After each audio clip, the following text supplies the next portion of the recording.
The wind off the Powder River had been sharp since morning, the kind that found every gap in a jacket and remembered it, and by the time Caleb Rourke turned his truck south on Route 14, outside Clearmont, Wyoming, the temperature had dropped 12 degrees in 2 hours and the sky above the ridgeline had gone the color of iron. He hadn't planned to stop anywhere. He had a long drive and a reason to get there, and a dog in the passenger seat who had been asleep since Sheridan. Then Titan lifted his head. He sat up slow, the way he only did when something had already changed and was waiting for Caleb to catch up. Outside the passenger window, set back from the road behind a white fence that was missing 3 boards, sat a small gray house with one light burning in the window, and a man standing on the porch in a flannel shirt with no coat, watching the road as if he'd been watching for a long time. What that Marine and his K9 uncovered before dark would pull a secret out of the walls of that house. A secret that had been tightening around one man's life for almost 2 years. If you're new here, stay with me through this one. This channel tells these kinds of stories, and you'll want to be here for what follows.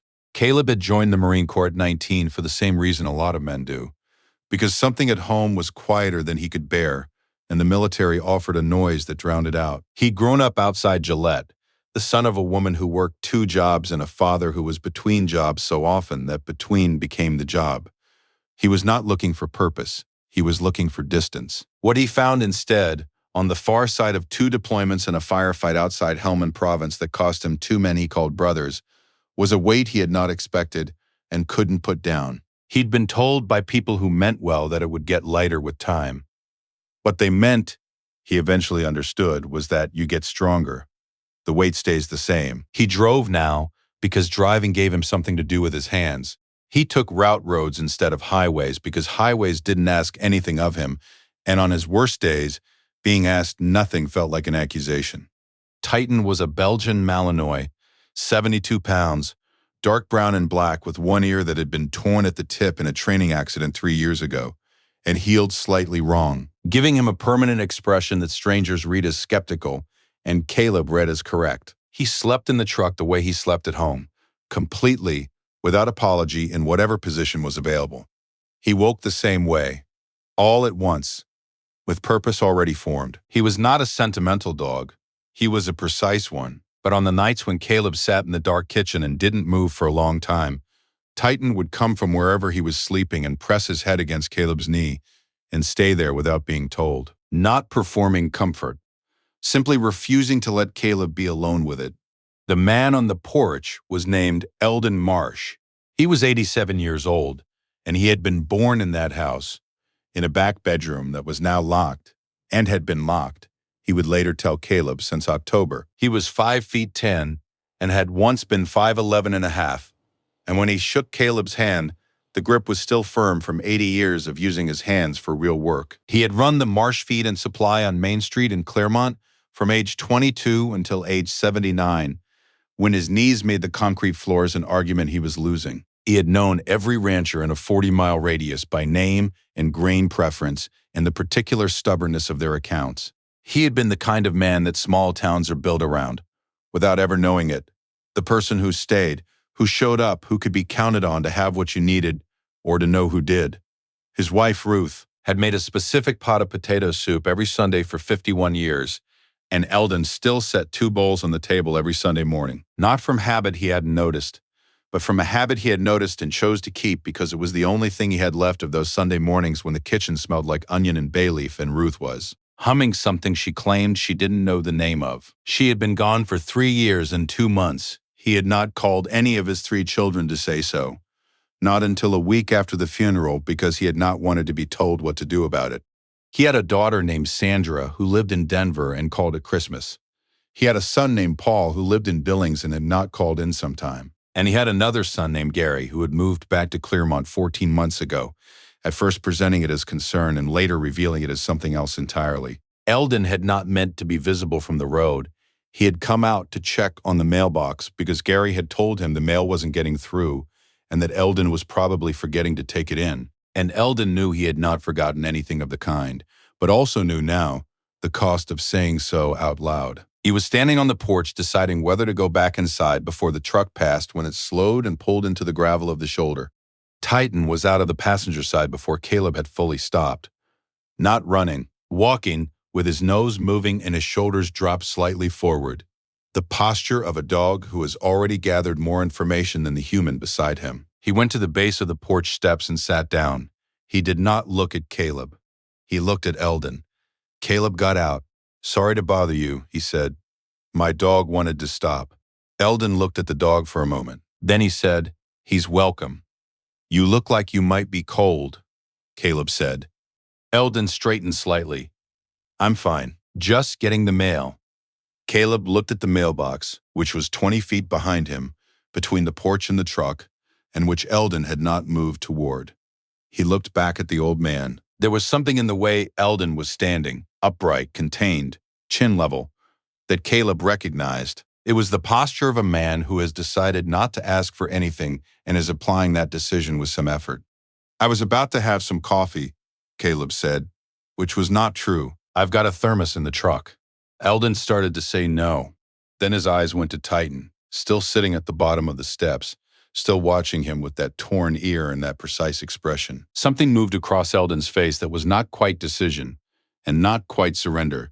He stepped back from the door and held it open. "Come in, then," he said, "if you've got to." The inside of the house was warm, but not the warmth of recent heat. More the warmth of heat applied to a house long enough that the walls held it. It was clean. It was organized in the way a person organizes a space when they are the only person in it and have decided that order is a form of dignity. Ruth's photograph was on the kitchen shelf beside a small wooden cross, and a ceramic rooster that had been there so long, it had become invisible to Eldon and visible to everyone else. Titan moved through the kitchen without being invited, without rushing, and stopped at the door to the hallway. He sat down facing it. Caleb watched him. "What's down there?" "Just rooms," Eldon said. He was at the counter with his back turned, doing something that didn't require both hands. Titan did not move. Caleb walked to the hallway. 3 doors, 2 open, 1 closed. The closed one had a sliding bolt on the outside that was new, the screw holes still pale where the wood hadn't darkened yet. He stood there for a moment. "That's Gary's project," Eldon said from behind him. Caleb hadn't heard him come. "He's been doing some work in there. The dust gets in the vents. Better with it closed." The bolt was on the outside. Caleb turned around. He looked at Eldon's face, the level chin, the careful eyes, the expression of a man applying a practiced explanation to a question he'd hoped wouldn't come. He said nothing. He went back to the kitchen and sat down and let Titan decide when he was ready to follow, which took another 30 seconds. "How long has Gary been staying here?" Caleb asked. The question changed the room slightly. Eldon poured coffee into a mug he already had out. He'd had it out before Caleb came in, and set it on the table. 14 months, he said. He lost his position up in Billings. Came to help out. "I'm 87. He said the number the way a man says it when he's repeating something he's been told about himself. Apparently, I needed help. Caleb wrapped his hands around the mug. "And does he help?" There was a pause that lasted a beat too long. "He manages things," Eldon said. "The accounts, the mail, the prescriptions." His eyes moved briefly to the kitchen counter, to the empty space near the corner where a landline telephone might have sat for 50 years. Caleb noticed the empty space. He also noticed that Eldon's hand, reaching for his own mug, had a yellowish bruise along the wrist that was 5 or 6 days old and had not been caused by anything small. "Where is Gary now?" he asked. "In town," Eldon said. "Back by supper." "Does he know you were outside just now?" Another pause. "He worries about me going out in the cold," Eldon said. It was not an answer. Titan had come to the table and pressed his head against Eldon's knee without being called. Eldon looked down at him for a long moment, and something in the old man's face shifted. Not broke, not crumpled, but softened by about 1 degree, the way a fist softens when the thing it was holding against is no longer there. His hand came down and rested on the dog's head. "I had a dog," Eldon said. "Long time ago, before Ruth. His name was Clement. Stupidest name for a dog. He was a red-boned coonhound, and he had exactly 3 moods. Asleep, eating, and absolutely convinced he was right about something. I used to argue with him."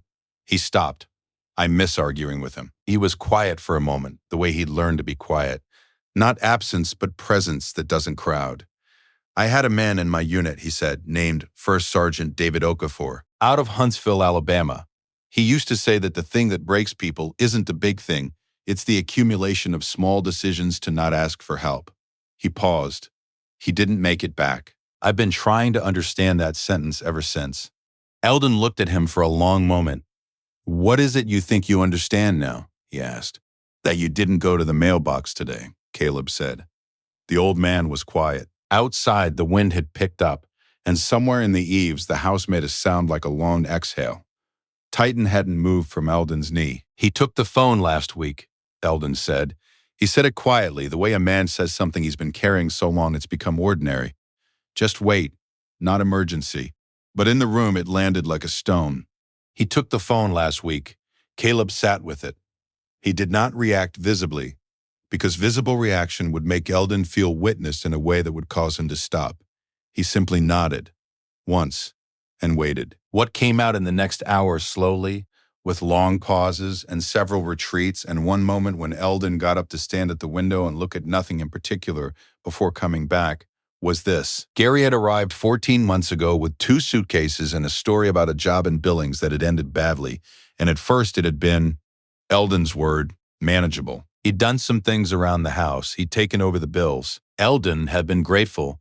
In the specific way you are grateful when you are 87 and someone takes over a task your hands are making harder. Then, gradually, the shape of things changed. Gary began making decisions Eldon hadn't been consulted on. A refinancing of the house.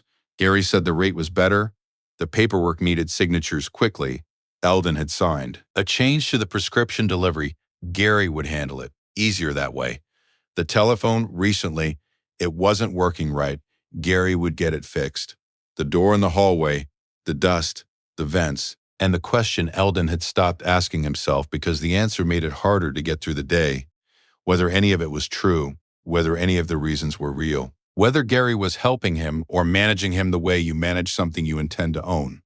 The bruise on the wrist had come from a Tuesday. Gary had been explaining something about the house title, and Eldon had said he wanted to call Sandra, and Gary had reached over and taken his wrist and said, not loudly, that calling Sandra would only upset her, and was that really what Eldon wanted? He had held the wrist until he'd finished the sentence. Have you ever known someone like Eldon? Someone who spent their whole life being the person other people counted on, and couldn't find a single way to say out loud that they needed someone. If that person is still in your life, call them after this. If they're not, leave their name in the comments. They deserve to be remembered. Caleb got up from the table. He went to his truck without explanation and came back with his phone and a notebook and a card from a Veterans Legal Services office in Casper that he carried in his wallet for 2 years without knowing. Exactly why. I want to make 2 calls, he said. One to someone who does property law and one to your daughter. That second one is your call to make. But I want you to know you can. Eldon looked at the card, then he looked at the phone, then he looked at Titan, still at his knee. If Gary comes back, he said. Then he comes back, Caleb said. But you'll have made the call first. On the drive to get reception, the house had weak signal and Caleb wanted clear signal. He passed Gary's truck coming the other way. A dark green F250 going maybe 5 miles over, which is the speed a man drives when he's in a hurry, but doesn't want to look like he is. Caleb clocked it. Gary had been watching the house from somewhere. He'd seen the truck in the driveway. The call to legal services took 11 minutes. The call to Sandra took 4. She went silent for a long time, and then asked in a voice she was working to keep steady exactly where Caleb was, and whether her father was safe right now. Caleb told her yes, and gave her the address, and she said she would be there by morning. He also called a neighbor 2 properties down, a woman named Loretta Fenn, who had known Eldon for 40 years and who, when Caleb explained what he needed, said she'd be over in 20 minutes with her husband Dale and her husband's brother Frank. He was almost back to the house when his phone lit up with a text from a number he didn't have saved. My father doesn't need your help. You should leave before I get there. Gary had the house number, Caleb realized. He'd called someone who called him, the refinancing attorney maybe, or a neighbor loyal to whoever was paying attention. He parked in the gravel and went inside. Loretta and Dale and Frank arrived at 4:52. Eldon made coffee for everyone, and stood in his own kitchen like a man slowly remembering that it was his kitchen. Titan had taken up a position near the front door, lying down with his head on his paws, watching it the way he watched things he had already made a decision about. Gary arrived at 5:17. He came through the front door without knocking, which told Caleb everything he needed to know about how long that had been the case. He was in his mid-50s, heavyset, with the particular expression of a man whose authority has never seriously been questioned, and who is currently revising that assessment. He looked at Loretta, he looked at Dale, he looked at Frank. His eyes moved to Caleb and stayed there. Titan rose from the floor. He did not bark. He positioned himself between Gary and Eldon, who was standing near the kitchen counter, and the sound that came out of him was low and continuous and very certain. Not alarm, not threat, just the communication of a decision already made and a patience with how long it would take the room to understand it. Gary looked at the dog. He took one step toward Eldon. Titan took one step forward first.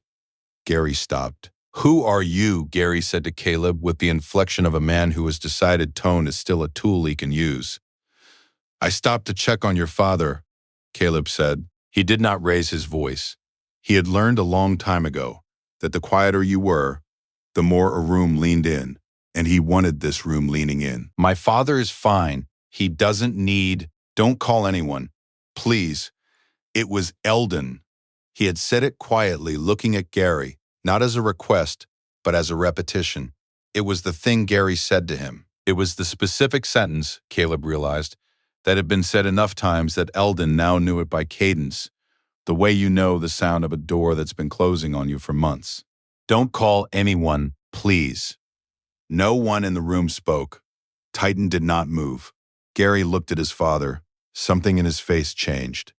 Not remorse, but the expression of a man who has just understood that the private architecture of his control has become visible in a room full of people, and that some of what he had told himself about his reasons is not going to survive what comes next. Caleb opened the notebook. He spoke quietly. He described what he had seen: the bolt on the outside of the hallway door, the absence of the telephone, the bruise on Eldon's wrist, and the specific explanation that had been offered for it, the refinancing documents signed quickly, the prescription management, the text message sent 14 minutes ago from a number Gary hadn't used openly. He did not accuse. He described, he laid it out the way you lay evidence on a table and let the shape of it speak. Loretta beside him was writing something on her own phone. Dale had his arms crossed. Frank, who was 70 and had the face of a man who had lived long enough to be done with pretending, was just watching Gary with the steadiness of a man who has already decided. Gary's hand, which had been gesturing, went still. His eyes moved to the door. Titan watched him cross the room.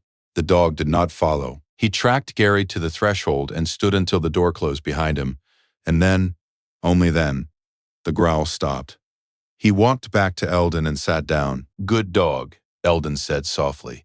Sandra Marsh arrived at 6:41 the next morning, having driven through the night. She brought nothing. No suitcase, no plan. Just herself in a coat that was too light for a Wyoming November, because she had not stopped to think about the coat. She stood in the doorway of her father's kitchen and looked at him sitting at the table with a dog's head in his lap and a Marine across from him who was on his second cup of coffee, and she did not say anything for a long moment. Then she came in and sat down beside her father and put her hand over his. The county sheriff's department was contacted that morning. A social worker with the Adult Protective Services office in Johnson County came out 2 days later. The refinancing was reviewed by the legal services attorney and found to contain signatures obtained under circumstances that a judge would later characterize as consistent with financial exploitation of a vulnerable adult.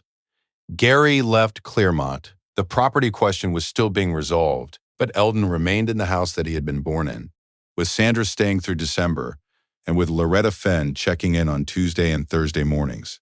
The bolt was removed from the hallway door. Inside was Ruth's sewing room, untouched and cold, with a blue quilt folded on the chair and a basket of her thread still on the windowsill, organized by color. Eldon opened the window a crack on the first warm day. There are moments, Caleb thought later, driving back west on Route 14 with Titan asleep in the passenger seat, that don't feel like coincidence. He wasn't a man who used the language of faith freely, but he understood, in a way he wouldn't have had words for, why people reach for it. The idea that the route you take, the day you take it, The moment a dog lifts its head for reasons you can't explain, that maybe these things arrange themselves around something you can't see and only later recognize. He had driven this road before, he had not stopped before. He simply stopped. What Caleb Rourke did that November afternoon in Clearmont, Wyoming, was not extraordinary in the way we usually mean the word. He had the same hours anyone else had. He saw a man on a porch in the cold, and he stopped. First Sergeant David Okafor had told him once that the thing that breaks people isn't the big thing. Caleb was starting to believe that the thing that saves people isn't the big thing either. It is the accumulation of small decisions to not drive past what's in front of you. He simply did not drive past. This story is for every person living quietly through something no one has asked about yet, and for every person who has stopped, even once, when they didn't have to. Is there someone in your life like Eldon? A parent, a neighbor, someone you haven't called in longer than you mean to say? Leave their name in the comments. This section is full of people who deserve to be remembered, and I read every one. If this channel found you at the right moment, subscribe. Every story here is about choosing not to look away, and there are more to tell. Which moment in this story stayed with you? I'll see you in the comments.